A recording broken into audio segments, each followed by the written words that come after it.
Welcome to another edition of What Barrie's Talking About from Barrie 360. I'm Dan Blakeley, a special edition of the program, One Guest Only, an institution, if I may use the term, in Barrie and Simcoe County. Jayne Pritchard, who many in the region will know from her work in television going back to the early 80s. She's retired now from broadcasting, but may be busier than ever with other things, promoting her book about her journey through breast cancer, conducting health and wellness workshops, and more. We hop into the Wayback Machine with Jayne to talk about her first days in television and what's happened since after this.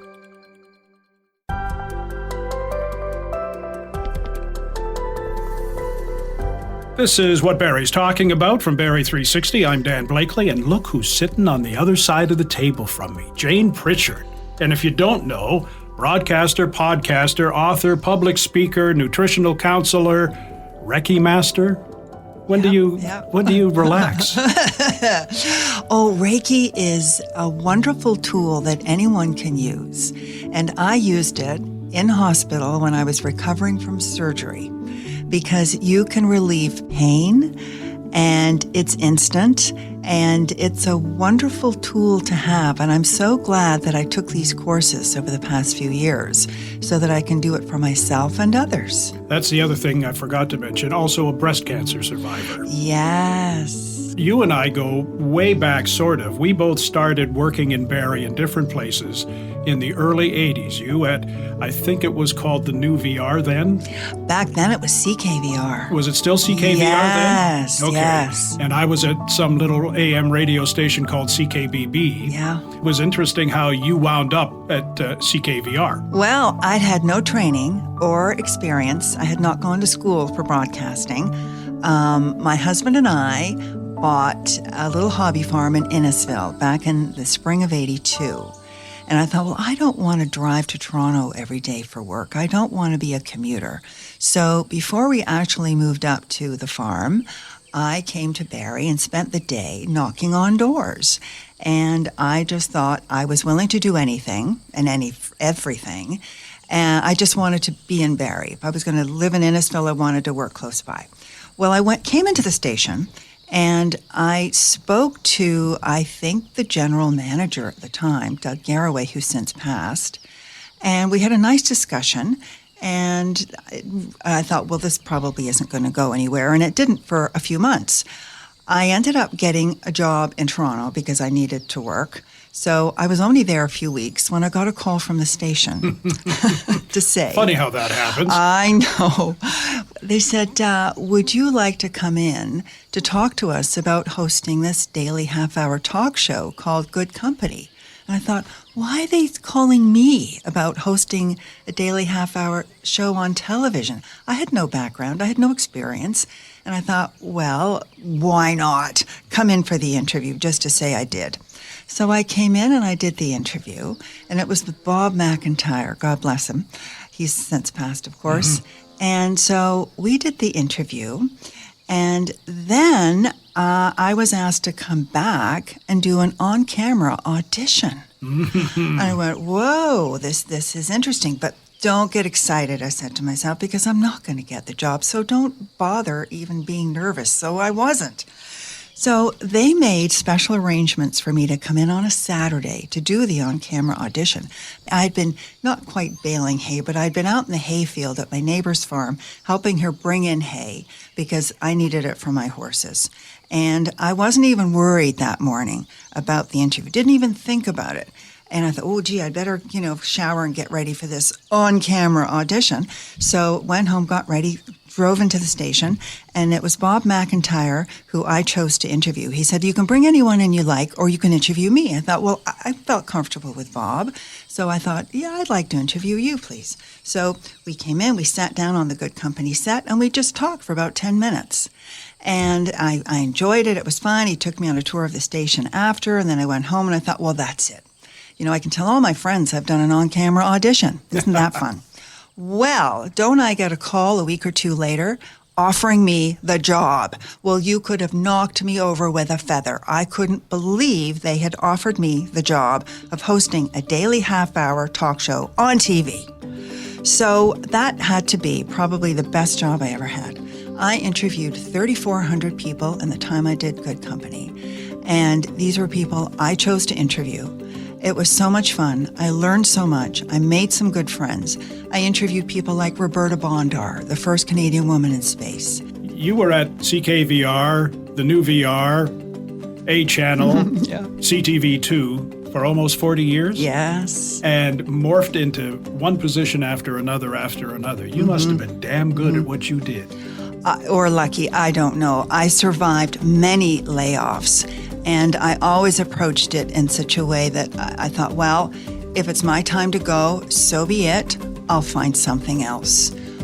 Because I'm a believer that when one door closes, another always opens. It was a shame that I saw so many people lose their jobs who hadn't planned on it, who didn't know what they were going to do next. I don't know what I would have done either if they, asked me to leave. But I was there through so many waves of layoffs because the industry has been shrinking so much. But from the talk show, and there was another show I did in the summer months for a few years as well called Summer Scene. That's right, yes. Yeah, I had a co-host for that, and we went on location. That was fun. And then they cut back everywhere. And the reason they cut a lot of the homegrown shows was because they wanted to put all the resources into news. They were expanding news from a half hour a day to an hour. They were adding a weekend newscast, and they needed everyone and everything. So I got thrust into the news department as a reporter. Well, I didn't know what the heck I was doing. Back then, all the reporters worked with a cameraman. So I was very lucky that I had experienced people who worked with me, and I received a lot of help from them. So I became a reporter for about 3 years, and that was such a grind, turning out 2 stories a day. And I thought, I don't want to do this anymore. I don't care if I'm ever on the air again. So I applied for a job in the promotions department, and I got it. And I was so happy to be working in promotions with an editor every day, making promos that promoted our shows, movies, things that were coming up for air. And then I was brought back into the news department as an anchor. I really had no choice. They put me in this position as anchor. I started out doing news inserts during breakfast television. This is when the station carried breakfast television. Mm-hmm. And I would have to start at 5:30 in the morning. I was on the air every half hour on the hour, like at 6, 6:30, 7, 7:30, 8, 8:30, 9. I can relate to that. Yes, you can. So I did that, and then I would do the weather at 12:30. Then one day, the anchor for 12:30 was sick, so I had to anchor the entire 12:30 newscast, and my knees were just shaking because this was a little different from 3 minutes at a time. And then one day, the 6 o'clock anchor also called in sick, so I ended up doing the breakfast television inserts. I anchored the 12:30 news, I anchored the 6 o'clock news, and I anchored the 11 o'clock news. Whoa. It was a marathon because all these people had called in sick, and I was the only person there, and they wouldn't let me go home. And they had confidence that you could do the job. Well, that led to anchoring the 6 o'clock news and the 11 for many years. And then I was home because of the pandemic, and because I was on medical leave, they didn't want me back in during a pandemic. So for the past few years, I was working from home, coming to the station, staying outside the building, and filling in for Casey to do weather. That's called resilience. Yes. But you had the health scare come along, too, in the middle of all this, and you migrated through that very, very well. It was 5.5 years ago now that I got that diagnosis. And at first, I wanted to keep it quiet. I didn't want to tell anyone. I didn't want anyone to know about this. And we all talked about this at work, like a handful of us, including the news director and senior producer and some people I was close to there. And they said, you can't just go off for months and not tell people where you're going, because you're away for a week. And they phone in and say, "Where's Jayne?" "Oh, she's just on vacation." "Oh, okay, that's good then. She's coming back, right?" "Yeah, she's coming back." So I couldn't go away for a week, so I couldn't be off for months. I didn't know how long I was going to be off for. So we thought, oh, okay, then let's turn this into a public service announcement. So we recorded a little message from home that was to air the first day I was on medical leave saying why I wasn't there. And I encouraged everyone to get tested, men and women. Don't put things off like testing that are important, because early diagnosis can be the key to a successful outcome.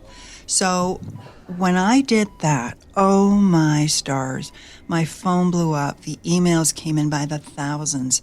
The CKVR Facebook page blew up. The website blew up.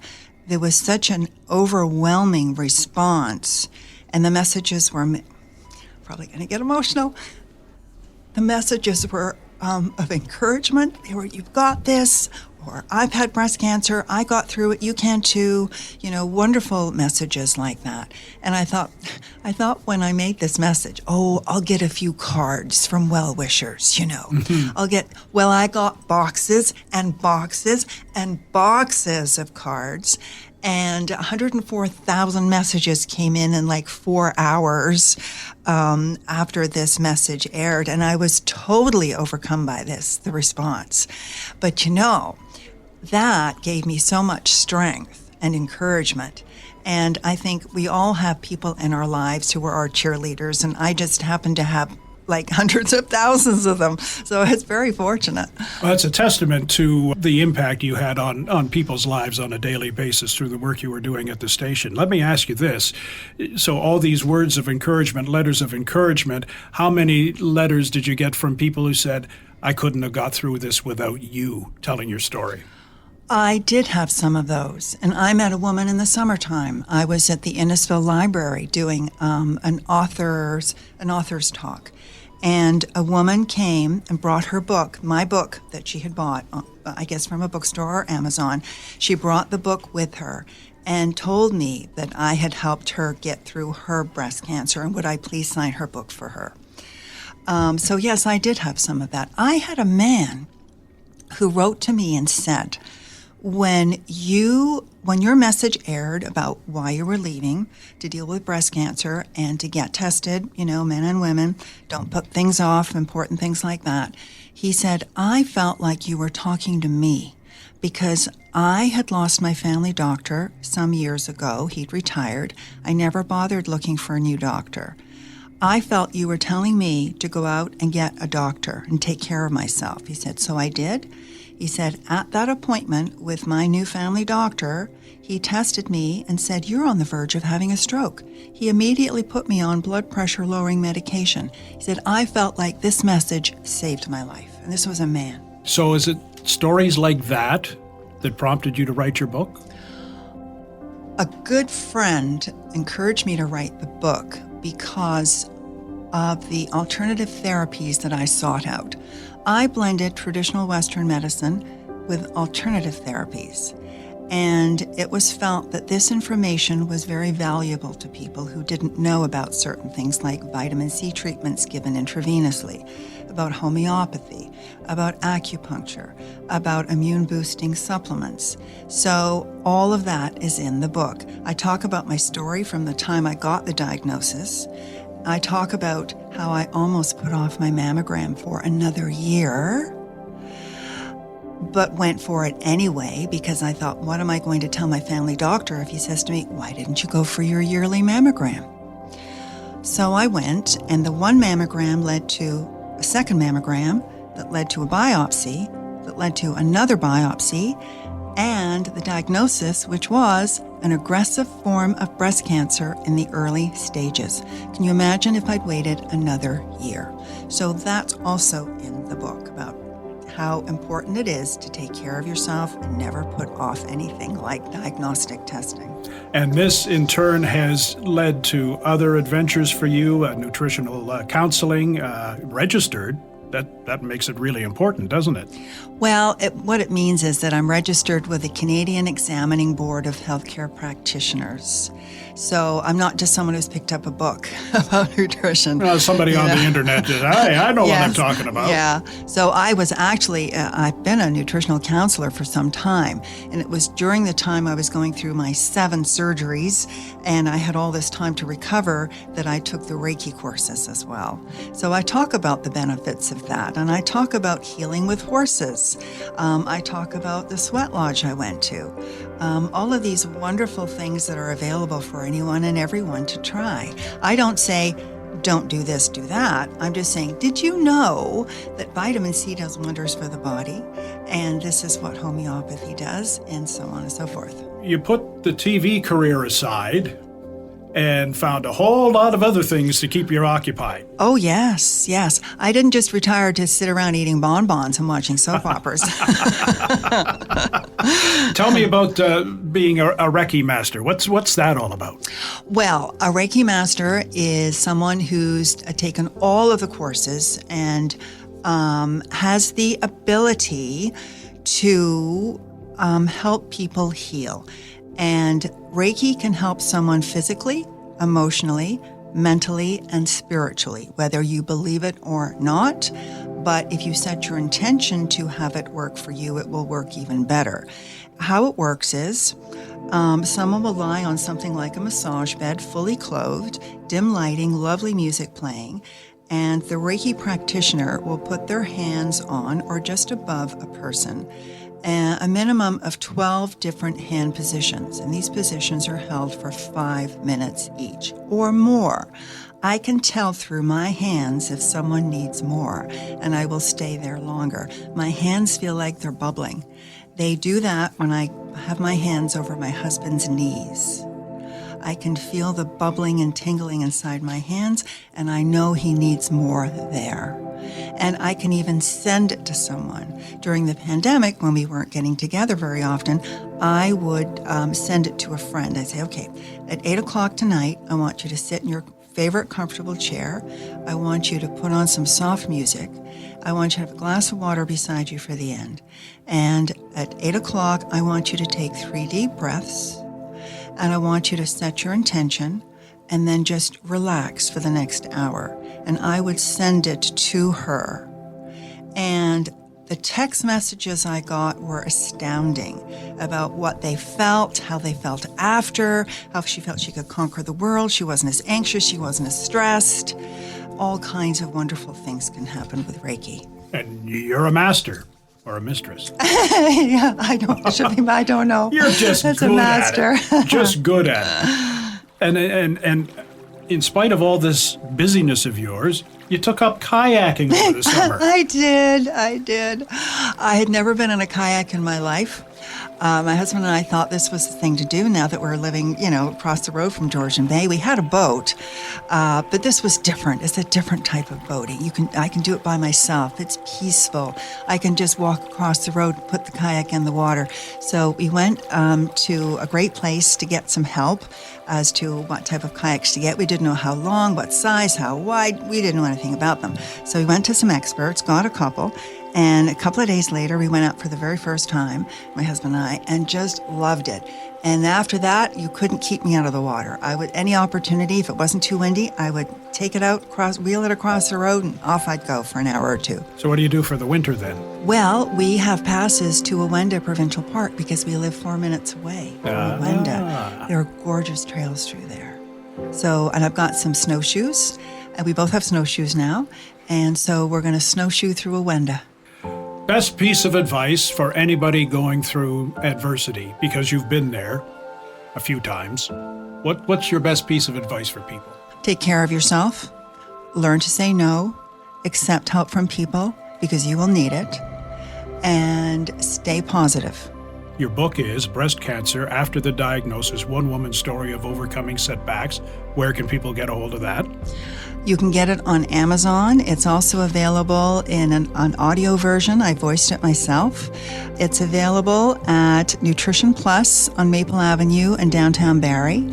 There are some copies at Indigo in the south end of Barrie. And you have a website, so if people wanted to reach out to you? Yes, they can go to JaynePritchard.com. You are an inspiration, lady. Oh, thanks, Dan. You are too. Your voice is a voice I first heard when I moved to Innisfil. You have been part of everyone's lives for generations, if I could say that now, because I feel the same way now about I feel myself. old. No, but I've been doing it the same length of time. So, but honestly, yours was the first voice I heard, and it's such a comforting voice, and it's the voice of home. Well, you're very kind. Thank you so much for that. And thank you so much for coming in today. This has been a long time coming. As I told you, I've been thinking about it for a long time. Then something would come up, and then we ran into each other face to face, and we got it done. Thank you so much for coming in, sharing your experiences with our audience, and we'll be sure to have you back again. I'd be delighted. Thank you so much for having me. It's been a pleasure. Thank you, Dan. And that's our program for this week. Our thanks to Jayne Pritchard for stopping by and sharing her story. If you like what you've heard, please subscribe to What Barrie's Talking About. You can also keep up with What Barrie's Talking About on X at Barrie360, on our website, Barrie360.com. Some of you can still see us on Facebook. And there's our daily Kickstart podcast available from any streaming service and on our website. I'm Dan Blakeley. Hope you'll join us again next week.